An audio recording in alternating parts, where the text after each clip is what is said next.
Welcome back to my channel. My name is Kayla and I like to talk about books, book reviews, reading vlogs, honestly, really a lot of book-ish related content, book adjacent content. If that interests you, then please like, subscribe, do all that good stuff. But today I'm going to be doing just obviously another book review for The Last Thing He Told Me by Laura Dave.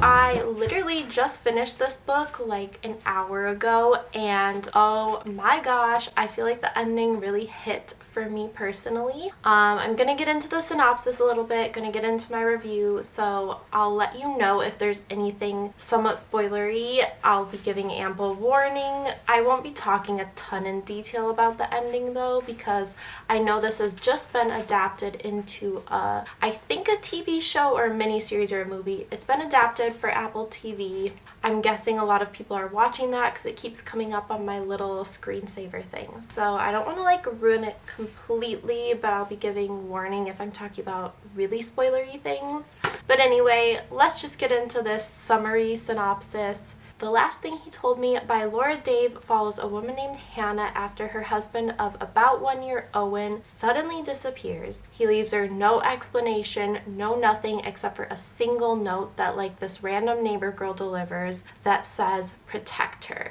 And Hannah immediately knows the note in question refers to his 16-year-old daughter, Bailey, whose mother died when she was like just a toddler, really young. She doesn't even remember her. But anyway, after this, the news actually breaks that the company Owen has been working with /for is involved in fraud. And so begins this really intense journey for Hannah to find out what's really going on, who her husband like really is, and why he ran away basically. So with various agencies of law enforcement approaching her, asking questions, like obviously trying to figure out how he's connected to all of this fraud stuff, she begins to do kind of her own digging and just can't shake the feeling. The city of Austin, Texas comes up a few times, and she just can't shake the feeling that Austin, Texas has something to do with this, like that some answers await them in Austin, Texas. So Hannah and Bailey hop on a plane and head to Austin and try to jog Bailey's really faint old memory for some early recollections that she thinks she may have. And she kind of digs back really deep into her memory and remembers being in a stadium. And that's kind of where they start and where they peel back the layers of the onion. They kind of realize that it's the University of Texas Austin Stadium. I think it's like the Longhorns or something. I might be wrong about that. But she recognizes the colors, and then they kind of go off of that they were coming from a wedding. They really just kind of do their digging, and every time they find a little piece of the memory that connects to something, and they keep going, which is really a fun part to read, to watch unfold, because it's just that classic like getting clues, solving a mystery, which I really enjoy. And then interspersed with that is of course the dynamic of them suddenly being abandoned by Bailey's father, and then of course Hannah's husband. So this is where I'm gonna say something a little bit spoiler adjacent. Maybe if you're still watching it, like, don't watch this part for a little bit. I'm gonna try to not have spoilers in the review, but I'm just gonna mention not the full ending, but that kind of as they begin pulling the thread of the sweater, it like unravels and reveals that Owen and by extension Bailey are not their real names, not their real identities. Their real names are actually Ethan and Kristen.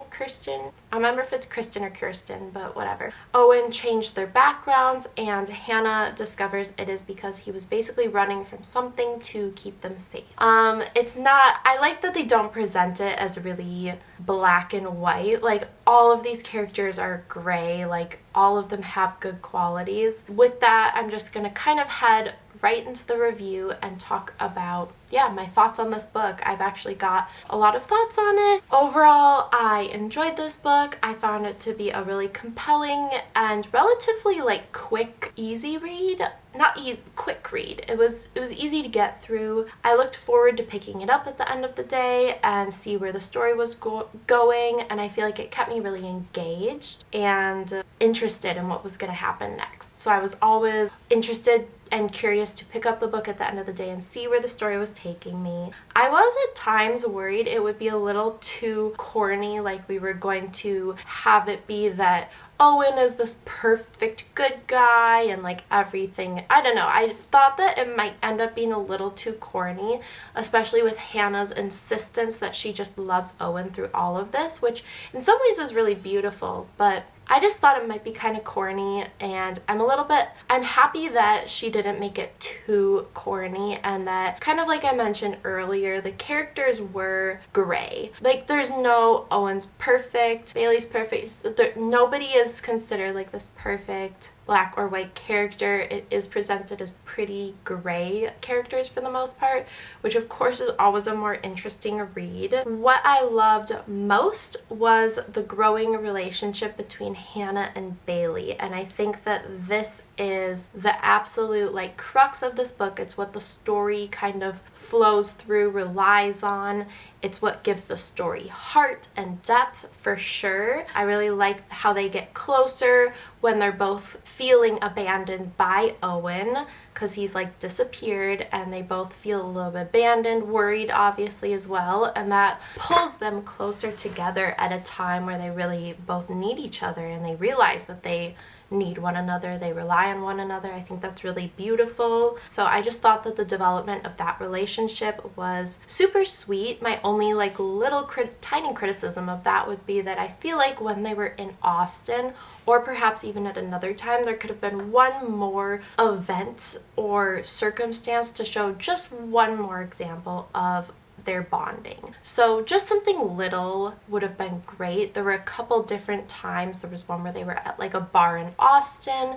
There was obviously Owen disappearing to begin with. Like, I don't know, I just feel like there were a couple little times where it was clear that they were having like a bonding moment through something kind of traumatic or whatever. Like, that's just how you tend to get close to people, through those kinds of weird circumstances. So there were a few examples of that. I would have loved maybe just one more example of that, but overall, I mean, I thought it was a really beautiful relationship to watch blossom, and it was just the absolute heart of this book, which I thought was so sweet. The author did mention that she picked up and put down this book several times, and I will say it does seem to read a little bit fragmented. So I feel like some part of me might have picked up on that while reading it. Pacing just seemed a little bit more drawn out during the first half and a little bit like more rushed in the second half. I don't know if it was rushed or it just felt a little bit faster paced, but that can sometimes happen in mysteries as well. So I feel like maybe when the pieces start to come together, then suddenly it feels like things are moving quickly, but I don't know if that's because she picked it up and put it down or just the nature of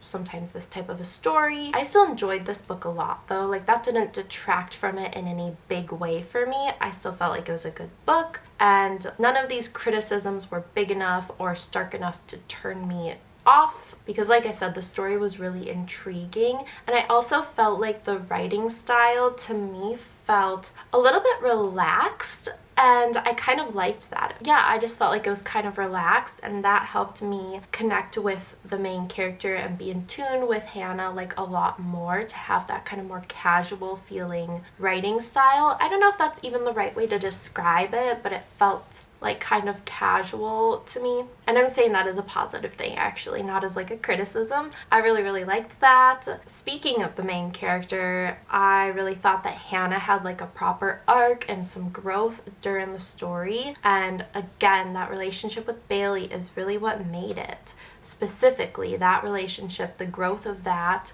Bailey as well, like opening up to Hannah through this.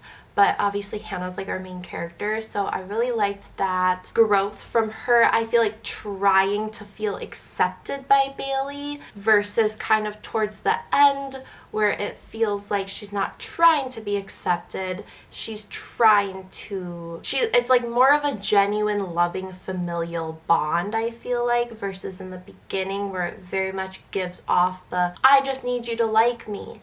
And then at the end, it's more like, I just need you to like rely on me, to need me, to respect me. And that's such growth, I feel like, for that character and for that relationship. And I absolutely loved reading it. It was just a beautiful little story to read. But yeah, the mystery itself was intriguing as well. I really liked the mystery. I also really loved the setting. That's another thing that kind of brought the story a little bit to life for me. Sausalito being so cute. And also I do feel like, to me at least a little bit, the houseboats always have some intrigue and mystery. So I liked that, like the Bay Area, which is like where I am. So I feel like I really always like all of those little Bay Area references. That makes me really happy. And yeah, I really like the setting in books. So to me, the setting can really add to or take away from a story. And in this case, I feel like it added to it. So that's probably going to be it for this review. I'm going to go ahead and give this like 4 out of 5 stars. I feel like it was good and it was intriguing. I liked it. But yeah, that's gonna be it for this review. Please like, please subscribe, all that good stuff, and I will see you later.